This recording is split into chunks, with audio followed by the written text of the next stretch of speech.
Вы когда-нибудь замечали, как меняется игра, когда вы просто исчезаете? Это похоже на волшебство, ай? Когда ты перестаешь преследовать, когда ты молчишь, когда ты не отвечаешь быстрее, чем щелкнуть, что-то начинает меняться в ее сознании. Отсутствие, друг мой, это тяжелый наркотик. А если им хорошо управлять, это порождает одержимость. И вот тогда игра начинает меняться, потому что в отличие от того, чему вас учили, слишком большое присутствие истощает. С другой стороны, отсутствие имеет влияние. Она действительно скучает по тебе только тогда, когда ты перестаешь объясняться, когда ты перестанешь пытаться оправдать каждое молчание, каждую задержку, каждое твое отношение, когда ты наконец поймешь, что ценный человек не живет, оправдывая себя. Он просто действует, потому что слишком много объяснений передает неуверенность, передает потребность, а женщины, вопреки мнению многих, не уважают мужчин, которых постоянно нужно подтверждать. Она уважает тех, кто подтверждает себя. Хочешь знать, когда она начнет тебя по-настоящему хотеть? Когда ты исчезаешь с урока. Когда ты исчезаешь, чтобы работать, расти, тренироваться, сосредоточиться на своей цели. Когда ты настолько занят строительством своей империи, что у тебя нет времени на драму. Современная женщина, привыкшая к круглосуточному вниманию, эмоционально падает, когда чувствует, что ее игнорирует мужчина, у которого, кажется, есть варианты. Мужчина, который не просит любви. Мужчина, который проживает свою жизнь, не ставя женщину в центр своей вселенной. И вот суровая правда. Чем больше вы объясняете себя, тем менее привлекательными вы становитесь. Ей кажется, что она контролирует тебя, что у нее есть сила. И сила, брат мой, никогда не будет на ее стороне. Потому что женское влечение рождается не из контроля, оно рождается из сомнений, о тайне. Где он сейчас? Ей нужен эмоциональный альфа. Тот, кто не развалится из-за ссоры, кто не сойдет с ума из-за провокации, кто не отправит 5 аудиозаписей, пытаясь спасти отношения. Ей нужен парень, который исчезает, и пусть тишина говорит за него. Кто использует отсутствие как оружие. Это превращает вакуум в провокацию. Вы когда-нибудь испытывали это? Вы когда-нибудь переставали на какое-то время отвечать женщине и замечали, как она начинает вас преследовать? Как внезапно она появляется с «Здравствуйте, пропала». Это биология, это женская психология. Это не зло. Это ее природа реагирует на исчезновение человека, которого она считает ценным. Она ценит это только тогда, когда чувствует, что может проиграть. Когда ты понимаешь, что ты недоступен, а он заметит, что ты не хороший парень, а избирательным парнем.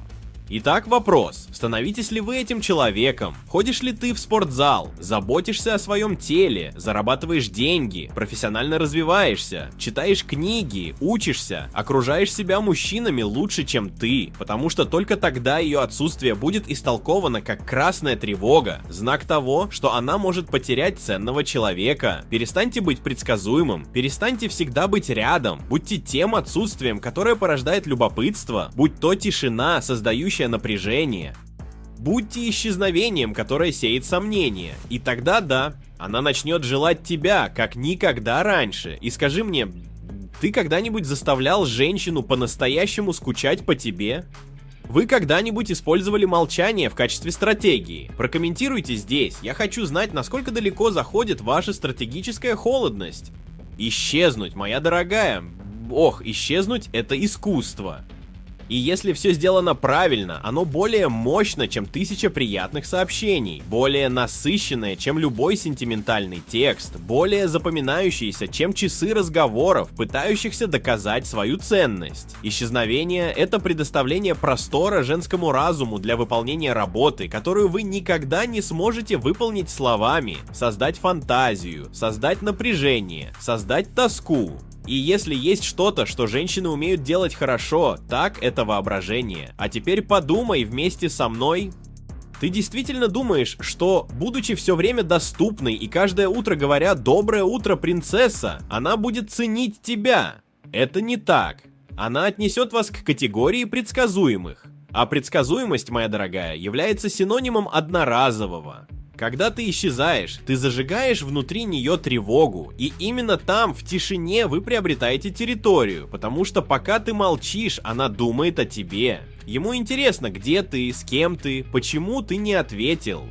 И каждая секунда молчания превращается в допрос. Каждый час без ответа превращается в домыслы. И это сомнение, это беспокойство. Именно то, что подпитывает женскую одержимость. Именно отсутствие заставляет ее гоняться за ним, а не ваша настойчивость. Знаешь, что происходит, когда ты исчезаешь? Она вступает во внутренний конфликт. И в этом конфликте она пытается заполнить отсутствие мыслями о тебе. Она снова просматривает фотографии, пересматривает разговоры, пытается понять, где она ошиблась. Она начинает проецировать смысл в каждую деталь. Потому что люди боятся пустоты, найс. А женщины особенно боятся мужчин, которые не зависят. Потому что в глубине души она ожидает, что ты будешь здесь, в ее кармане, наготове. Когда ты нарушаешь эти ожидания, она уважает тебя, хочет тебя. И больше всего, он боится тебя. И вот одна из самых жестоких истин: чем больше вы отправляете сообщений, тем меньшее влияние вы оказываете. Чем больше вы настаиваете, тем меньше о вас помнят. Вы заметили это? Вы когда-нибудь замечали, что чем больше вы жертвуете, тем больше она уходит? Потому что женщины не уважают легкость. Женщина ценит трудности. То, что дается нелегко. То, что бросает вызов. То, что провоцирует. А исчезновение — это эмоциональный вызов. Она не контролирует, она не понимает, она не печатает, она ждет. И не ждет, она страдает. Но слушай, это работает только если ты исчезаешь с какой-то целью. Быть никем не значит исчезнуть. Оно исчезает, потому что в спортзале ты становишься монстром, потому что ты допоздна работаешь над созданием своей компании, потому что вы учитесь, инвестируете, растете. Это знаменитая фраза: «Извините, что исчез, я был занят тем, что становился крутым человеком». Это не оправдание, это лучший ответ, который вы можете дать. Потому что пока бета-версия отправляет тысячи сообщений, альфа-версия отправляет результаты. И результат кричит гораздо громче любого текстового сообщения. Хватит ли тебе смелости исчезнуть, выйти из рутины, быть тем парнем, который оказывает влияние молчанием, а не излишествами? Сделали ли вы это и почувствовали силу стратегического вакуума? Прокомментируйте здесь, расскажите. Я хочу знать, освоили ли вы уже это искусство или все еще говорите: ты пропал, лол. Когда ты исчезнешь, она вступит в войну со своим эго, и это, пожалуй, самая жестокая битва, с которой может столкнуться женщина. Потому что, вопреки мнению многих, она не хочет вернуть тебя немедленно. Это контроль над ситуацией, которую она потеряла. Когда мужчина просто исчезает, без драмы, без прощания, без объяснений, она вынуждена признать правду, которую ненавидит большинство женщин. У нее нет того контроля, который, как она думала, она имела над тобой. И тут начинается внутренний хаос. Потому что женское эго каждый день питается постоянным вниманием, одобрениями мужчин, стоящих в очереди в директ, лайками, дешевыми комплиментами. Когда вы отнимаете у нее это... Вы отнимаете пищу ее эго, вы подрываете тщеславие, разрываете повествование об эмоциональном превосходстве. И это, моя дорогая, больно. Она не привыкла, чтобы ей не отвечали. Она не привыкла, чтобы ее игнорировали. Она не привыкла быть не в центре внимания мужчины. И это молчание, это исчезновение... Не просто отсутствие, это оскорбление, это пощечина эго. Она начинает задаваться вопросом: он нашел лучшую, он так легко меня отбил, я была просто еще одной. И каждый подобный вопрос разъедает ее гордость, это съедает ее изнутри, потому что женское эго — это храм, не терпящий трещин. Но когда ты исчезаешь, ты бросаешь в этот храм эмоциональную бомбу. А если ты ценный человек, это становится еще более разрушительным. А теперь посмотрите на парадокс. Чем больше она чувствует эту боль, тем больше она думает о вас. Но она борется внутренне. Но она делает вид, что с ней все в порядке, молча просматривая страницы в социальных сетях. Но она публикует косвенные фразы, пытаясь привлечь ваше внимание. Потому что этой войны эго не видно, но она жестока. И это закончится только тогда, когда она восстановит контроль, или когда ты покажешь ей, что у нее никогда этого не было. И вот в чем секрет. Человек, который знает, как развязать эту тихую войну, знает, какой силой он обладает. Он больше не играет на эмоциональном поле, он играет на поле доминирования. Он становится архитектором психологического воздействия. Он понимает, что присутствие имеет ценность, но хорошо организованное отсутствие на вес золота. И все это возможно только тогда, когда парень холоден, стратегичен и сосредоточен, когда оно исчезает, но оно строится, когда оно исчезает, но оно развивается. Потому что в противном случае он просто еще один нуждающийся парень, играющий в игры, и эта женщина понимает издалека. Итак, позвольте мне спросить вас, хватит ли у вас смелости начать эту войну? Хватит ли вам хладнокровия исчезнуть и позволить ее эго медленно разрушиться? Хватит ли у тебя смелости смотреть, как она делает вид, что не скучает по тебе, в то время как внутри она горит, потому что это не для всех. Это только для тех, кто понимает, что ценный человек никогда не гонится за признанием. Он предлагает присутствие как привилегию и уходит в наказание. Я хочу знать, вы когда-нибудь видели, чтобы это происходило на практике? Вы когда-нибудь заставляли женщину воевать с ее собственным эго из-за вашего отсутствия? Прокомментируйте здесь. Продолжим этот жестокий разговор. Отсутствие, моя дорогая, это аромат, который никогда не испаряется. Это невидимый знак, который остается в ее памяти, даже когда она тщетно пытается заменить тебя. Потому что да, именно когда ты исчезаешь, ты становишься незабываемым. Не потому, что она не встречала других мужчин. Не потому, что ты был самым ласковым или самым милым, а потому, что ты был единственным, у кого хватило смелости исчезнуть и остаться в этом сильным. А это сегодня большая редкость. А все редкое ценно. Большинство парней хотят быть рядом все время, умоляя о месте в ее сердце.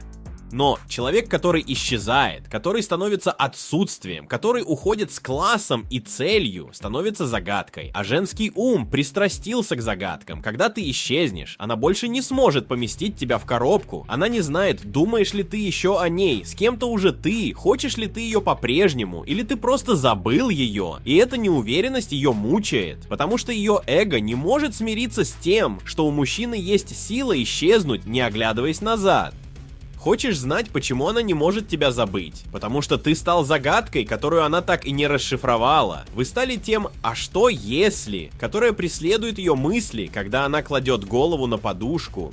Что если бы он остался? Что если бы я поступила по-другому? Что если бы он все еще хотел меня? Но на эти «а что если?» нет ответа. И именно поэтому они не покидают ее головы. Вы стали самым мощным эмоциональным вакуумом в ее истории. Не тот парень, который умолял, а тот парень, который позволил ей умолять, даже если это было молча. И, конечно же, это работает только потому, что вы не просто кто-то. Его отсутствие причиняет только боль, потому что его присутствие было замечательным. Потому что, когда вы присутствовали, вы были избирательны, вы были тверды, ты был парнем, который не стал на колени. Этого было не так уж много, кто не отдал свое сердце на блюде. Вы показали ценность, ты был другим. И другое, брат мой, то, что застревает в женском сознании. Они не те, кто дарит цветы. Именно они порождают сомнения. Они не те, кто каждый день отправляет сообщение спокойной ночи. Именно они сегодня главные, а на следующий день они исчезают. Хотите узнать настоящую тайну? Просто отсутствие создает версию тебя, намного большую, чем ты есть на самом деле. Когда ты исчезаешь, она тебя идеализирует, и эта идеализация сильнее любой реальности. Она проецирует на вас того мужчину, которым она хотела бы, чтобы вы были, а не обязательно того, кем вы были. И это вызывает привыкание, потому что чем больше она пытается вспомнить, тем больше желание заполняет пробелы с фантазией. Скучаю по тебе, с чувством вины, с сожалением. И что ты видишь? Эмоциональный призрак, который преследует ее в тишине. Ты становишься этим человеком? Вы из тех парней, которые могут исчезнуть и при этом остаться в памяти? Или ты все еще тот дурак, который исчезает из-за неуверенности, страха и возвращается к первой же истории, которую она публикует? Потому что существует огромная разница между исчезновением из-за слабости и исчезновением из-за стратегии, и только один из них превращает тебя в незабываемого мужчину. А теперь ответьте мне. Вы когда-нибудь становились этим мужчиной в жизни женщины? Вы когда-нибудь исчезали и видели, как она умоляет, пусть даже на деле, вернуть вас? Расскажите мне в комментариях. Давайте нарушим тишину реальными историями. Именно в тишине, в абсолютной тишине, ты занимаешь самое большое пространство в ее сознании. Это кажется противоречивым, не так ли? Большинство мужчин думают, что для того, чтобы их запомнили, они должны присутствовать, отправлять сообщения, звонить, хвалить, настаивать. Но нет. Что действительно привлекает вас в сознании женщины, так это не шум вашего присутствия, это эхо твоего молчания, пустота, которую ты покидаешь, отсутствие, которое кричит. Когда ты замолкаешь, она начинает говорить сама с собой о тебе, вот тогда вы превращаетесь в повторяющуюся мысль. Потому что тишина — это зеркало, где она видит себя одну, пытаясь понять, что произошло, пытается интерпретировать знаки, пытается угадать, что происходит у нее в голове, а это невыносимо для женского эго, потому что ее с раннего возраста учили быть в центре внимания, быть желанным, чтобы получить ответ, чтобы за тобой ухаживали, когда ты нарушаешь эту программу молчанием. Она приходит в ужас, она тихо сходит с ума, и именно в этой тишине вы пускаете корни. Тишина заставляет ее вспомнить все. Каждое твое слово, каждый жест, каждый взгляд, каждое отношение. Молчание — это эмоциональное увеличительное стекло. Все, что было маленьким, становится гигантским. Все, что казалось обычным, становится особенным. Она начинает мысленно пересматривать каждый разговор, каждый момент. Она пытается найти ответы. Но он его не находит, и вот тогда вы начинаете занимать место, потому что люди боятся того, чего не понимают, а то, что ты не понимаешь, ты не забываешь. Как вы думаете, вам нужно что-то сказать, чтобы запомниться? Нет, просто нужно знать, когда стоит заткнуться, потому что человек, который молчит, показывает силу, проявляет самообладание, проявляет холодность. Это показывает, что вы не привязаны к эмоциям, которым нелегко манипулировать. Что не нужно кричать, чтобы быть услышанным, потому что истинная сила заключается в отсутствии шума. Именно взгляд говорит больше, чем слова. Это в расчетливом жесте. Именно отношение говорит за вас. И обратите внимание, не путайте молчание с трусостью. Это не молчание тех, кто бежит. Это молчание тех, кто доминирует. От того, кто контролирует игру. От человека, который понимает, что истинное влияние приходит, когда вы отнимаете то, что она считала само собой разумеющимся. Когда ты отказываешься от своего присутствия в качестве наказания. Когда вы не отвечаете, вы не сопротивляетесь, вы не просите. Когда ты позволяешь ей почувствовать тяжесть скучания по тебе. Вы когда-нибудь были этим человеком? Вы когда-нибудь замолкали в нужный момент и видели, как она бежит за вами, как никогда раньше? Вы когда-нибудь использовали молчание в качестве ответа? Потому что если вы еще не использовали его, вы упускаете самый мощный инструмент соблазнения. Тишина не пуста. Молчание — это чистое психологическое давление. И тому, кто умеет ею пользоваться, не нужно говорить ни слова, чтобы овладеть игрой. Скажи мне, ты когда-нибудь молчал, когда мог взорваться? Вы когда-нибудь позволяли молчанию работать за вас? Прокомментируйте здесь. Я хочу увидеть, кто действительно понимает силу отсутствия.